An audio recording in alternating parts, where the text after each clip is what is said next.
اور اس کے ساتھ پھر خرافات یہ جو شامل ہو چکی ہیں، اس نے معاشرے کو پیس کے رکھ دیا. جو مزارات پہ ہو رہا ہے ہم ڈٹ کے اس کا انکار کرتے ہیں. اللہ کے علاوہ کسی کے سامنے سجدہ جائز نہیں ہے، بلکہ ہمارے امام احمد رضا خان فاضل بریلوی نے لکھا ہے. آپ فرماتے ہیں کہ سجدہ قبور بالاتفاق حرام ہے اور طواف قبور بالاتفاق حرام ہے، زیارت قبور بالاتفاق جائز ہے، بوسہ قبور مختلف فی ہے. احوط یہ ہے کہ نہ دیا جائے، یعنی بوسے سے بھی اگر گریز کر لیا جائے تو کسی کو کوئی اور شائبہ نہ ہو تو یہ بھی بہتر ہے. لیکن خیر بوسے کے بارے علماء قائل ہیں، اس پر دلائل بھی موجود ہیں، لیکن قبروں کے سامنے یوں ہی کھڑے ہو جانا اور کھڑے ہو کر کے یوں سر جھکانا یہ جائز نہیں ہے. حضرت مجدد کی تعلیم کیا تھی؟ یہی بات کہی تھی اکبر نے کہ سجدہ نہیں کرتے تو ساری جھکا دی. آپ نے فرمایا نہیں جھکاؤں گا. پھر اس نے آپ کو دربار میں بلوایا، سازش کی، دروازہ چھوٹا رکھا کہ حضرت مجدد الفسانی جب داخل ہوں گے تو سر جھکا کے تو گزریں گے تو کہوں گا لو سر جھکا ہی لیا، لیکن جن کے سر کو اللہ بلند کرے کون جھکا سکتا ہے. حضرت مجدد جب دروازے پہ پہنچے تو سمجھ گئے کہ یہ میرے لیے ایک جال بنا گیا ہے کہ جھکوں گا تو گزروں گا. آپ نے پہلے اپنی ٹانگیں داخل کی. تو اقبال خراج پیش کرتا ہے، حاضر ہوا میں شیخ مجدد کی لحد پر، وہ خاک کے زیر فلک مطلع انوار، گردن نہ جھکی جس کی جہانگیر کے آگے، جس کے نفس گرم سے ہے گرمی احرار، وہ ہند میں سرمایہ ملت کا نگہبان، اللہ نے بر وقت کیا جس کو خبردار. اس لیے کسی کو اپنے سامنے جھکانا یا کوئی میرے لیے کھڑا ہو، حضور نے یہ بھی فرمایا کہ جو شخص یہ ارادہ رکھے کہ میرے لیے لوگ کھڑے ہوں اپنا ٹھکانہ جہنم میں تلاش کرے. آج خود اگر کوئی کھڑا ہو جائے تو یہ اس کی مرضی. اور حضرت سعد آئے، حضور نے فرمایا قوموا الی سیدکم، یہ تمہارا سردار آیا، اس کا اٹھ کے استقبال کرو. لیکن اگر کوئی خود چاہے کہ میرے لیے کھڑے ہوں تو اس کے لیے یہ وعید فرمائی. اس طرح اگر تمہارے کوئی ہاتھ چوم لیتا ہے لیکن ہاتھ چومنے کے بغیر یوں گردن جھکانا یہ درست نہیں ہے، لیکن ہاتھ چومنے کے لیے تو وہ صحابہ کے عمل سے ثابت ہے. لیکن اگر کوئی چاہے کہ میرے ہاتھ چومے جائیں اور اگر جو نہیں چومتا تو اس سے ناراض ہو جاتے ہیں. میں ایک دفعہ ایک صاحب کو ملنے گیا تو ہم ہر شخص کے ہاتھوں نہیں نہ چومتے، آخر جو ہے وہ کسی کے ہاتھ چومنے ہو تو پھر کچھ دیکھنا بھی تو ہوتا ہے. دل اسے دے دیں جو دل بر ہی نہ ہو. تو ہم تو کسی کے ہاتھ چومتے ہیں نا، ہم وہ ہاتھ چومتے ہیں، وہ پاؤں چومتے ہیں جو راہ حق کے مسافر ہوتے ہیں. ہم ان ہاتھوں کو بوسہ دیتے ہیں اور اگر ہماری آنکھوں کی پلکوں کے ساتھ لگ جائیں تو اعزاز سمجھتے ہیں. تو خیر میں نے مصافحہ کیا تو ناراض ہو گئے، انہوں نے پکڑ کے میرے ہاتھ چوم لیے، کہنے لگے لو کیا بگڑا ہے میرا. میں نے کہا کہ ٹھیک ہے تمہارا کچھ نہیں بگڑا لیکن میرا بھی کیا بگڑا اگر نہیں چومے تو یہ عجیب سی کہانی ہے. ناراض ہو جاتے ہیں. ایک بت خانے بنے ہوئے ہیں، لوگ آئے ہمیں خدا ملاؤ، تم نے اپنی پوجا شروع کروا دی. لوگ آئے کہ خدا کا نام جپا جائے اور تم صرف اپنی ہی خوشامد چاہتے ہو، ہر وقت تمہارا ہی ذکر ہو. میں کتنے آراس کو جانتا ہوں جہاں اللہ رسول کا ذکر نہیں ہوتا، پیر کا ہی ذکر ہوتا ہے، کرامتیں بیان ہوتی ہیں. اور پھر آج کل جھوٹی کرامتوں کا ایک کاروبار چلا ہوا ہے. عجیب رنگ ڈھنگ ہے، عجیب بات ہے. خوابیں گھڑی جا رہی ہیں، کرامتیں گھڑی جا رہی ہیں. میرے پاس بھی کئی لوگ آئے خوابیں لے کر، جی یہ ہم نے دیکھا ہے. میں نے کہا تم نے دیکھا ہوگا، میں نے نہیں دیکھا ہے. لوگ بڑے مفاد پرست ہیں، بڑے بڑے رنگوں میں آتے ہیں. ایک بندہ میرے پاس ایک دفعہ آیا کہ جی میرے پاس 12 موئے مبارک ہے، میں 2 آپ کو دینا چاہتا ہوں. میں نے کہا تو لوٹ سیل لگائی ہوئی ہے، موئے مبارک کوئی تماشا ہے؟ جہاں سے مرضی کو بال اٹھا کے کہہ دیتا ہے یہ حضور کا موئے مبارک ہے، یہ کوئی تماشا ہے؟ اگر کوئی ہے اور کثرت سے دنیا پر موجود ہیں وہ تو برکت والی بات ہے، لیکن آج ہر نئی میں رازدار دین شدے والی بات ہے اور ہر شخص جو مرضی دعویٰ.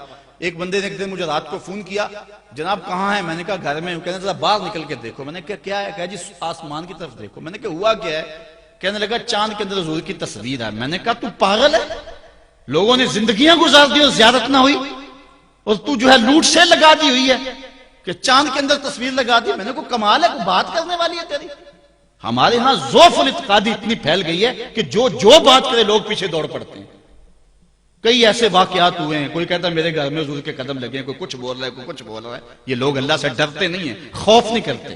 جھوٹی خوابیں، جھوٹی کرامتیں اگر سچی ہیں تو میں ان کا انکار نہیں کرتا، لیکن اس وقت معاشرے کے اندر جو کچھ ہو رہا ہے میں اس کی نشاندہی کر رہا ہوں. اپنے بھی خفا مجھ سے ہیں، بیگانے بھی ناخوش. میں زہر حلال کو کبھی کہہ نہ سکا کند، بات وہی کہتا ہوں سمجھتا ہوں جسے حق. نئے ابلۂ مسجد ہوں، نئے تہذیب کا فرزند. میں کہتا ہوں اگر جھوٹوں کے پیچھے چلو گے رسول اللہ ناراض ہو جائیں گے تم سے. یہ جرت کیوں کرتے ہو؟ یہ ہمت کیوں کرتے ہو؟ کیوں جھوٹے دعوے کرتے ہو؟ سچ بولو، تمہارے پیچھے کوئی لگے یا نہ لگے اس کی پرواہ نہیں ہے۔ یا ایھا الذین آمنوا اتقوا اللہ وقولوا قولا سدیدا، اللہ فرماتا ہے ایمان والو سیدھی سیدھی بات کرو، پھر کیا ہوگا؟ یصلح لکم اعمالکم ویغفر لکم ذنوبکم، وہ تمہارے اعمال بھی ٹھیک کر دے گا، تمہارے بخشش بھی فرما دے گا۔ نہ لوگ اکٹھے ہوں، نہ مجمع بنے، نہ حلقہ بنے، یار یہاں تو 72 ہوں تو وہ بھی قبول ہے۔ یہاں مقدار نہیں دیکھی جاتی، یہاں معیار دیکھا جاتا ہے، سر نہیں گنے جاتے، دل گنے جاتے ہیں۔ یہاں یہ دیکھتے ہیں، مت لوگوں کو جو ہے وہ کھلونے دے کے بہلاؤ اور لوگوں کی عقیدتوں کو لوٹو اور لوگوں کے ساتھ ظلم کرو، زیادتی کرو، اپنی آخرت بھی کالی کرو اور لوگوں کی آخرت بھی کالی کرو۔ آپ دیکھیں دائیں بائیں، اپنی نظر رکھیں، نگہباں بن کے جو اہل چمن کی آبرو لوٹے۔ چمن والو عقیدت چھوڑ دو ایسے نگہباں کی، کوئی حق کا مسافر تلاش کرو، چاہے اس کے کپڑے پھٹے ہوئے ہوں، کرامت اس کی نہ ہو ساری زندگی کے اندر، لیکن محمد عربی کی غلامی تو ہو نا۔ حضرت شاہ نقشبند بخاری سے کسی نے پوچھا حضور آپ کی کوئی کرامت؟ فرمانے لگے اس سے بڑی کرامت کیا ہو سکتی ہے؟ اتنے گناہوں کے باوجود زمین پہ چل رہا ہوں اور زمین مجھ کو دنسا نہیں لیتی اپنے اندر۔ ہمارے بزرگوں کی تو کہانیاں یہ تھیں، اور آج تھوک کے حساب سے کرامتیں دی جا رہی ہیں۔ آج کے پیروں کی اتنی کرامتیں، غوث پاک کی بھی اتنی کرامتیں بیان نہیں ہوتی جن کی ان کی کرامتیں بیان ہو رہی ہیں، دڑا دڑ کرامتیں بیان کر رہے ہیں۔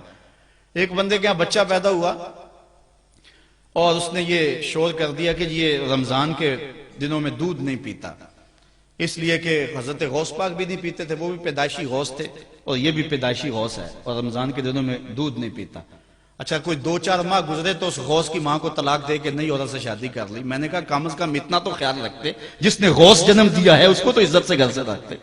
تو یہ کیا تماشے ہیں؟ کیا لوگ بے وقوف ہیں؟ اب لوگ سمجھنے لگے ہیں، لوگ جو ہے وہ ان وجہ سے پھر دور دین سے ہوتے ہیں، نقصان یہ ہوتا ہے۔ لیکن میں آپ کو کہتا ہوں دنیا سے حق ناپید نہیں ہوا۔ اگر مداری گر موجود ہیں، ڈاکو لٹیرے اور چور موجود ہیں، تو حق کا ڈنڈورا دینے والے بھی اس دھرتی پہ بستے ہیں۔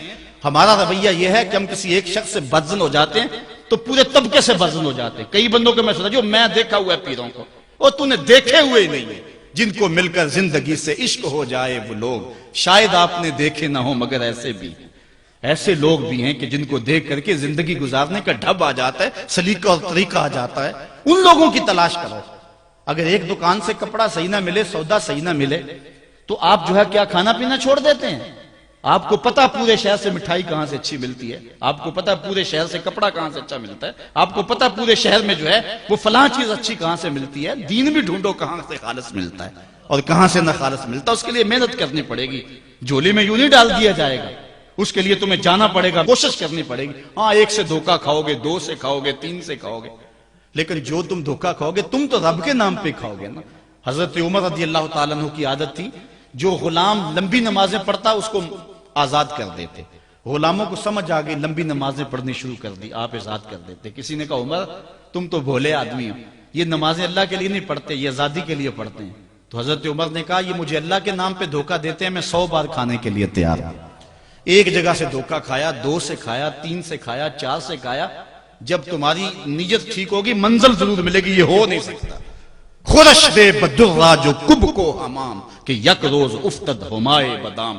سادی کہتے ہیں چارہ ڈالتا جا، دانہ ڈالتا جا، کبھی تتر آئے گا، کبھی مور آئے گا، کبھی کبوتر آئے گا، پھر ایک دن جس کو تو تلاش کرتا ہے وہ ہما بھی تو آ ہی جائے گا نا۔ اس لیے حق کے سفر کو نہ چھوڑنا، چلتے رہنا اور راہ حق کی منزل پر انشاءاللہ ایک دن ضرور گامزن ہوگے۔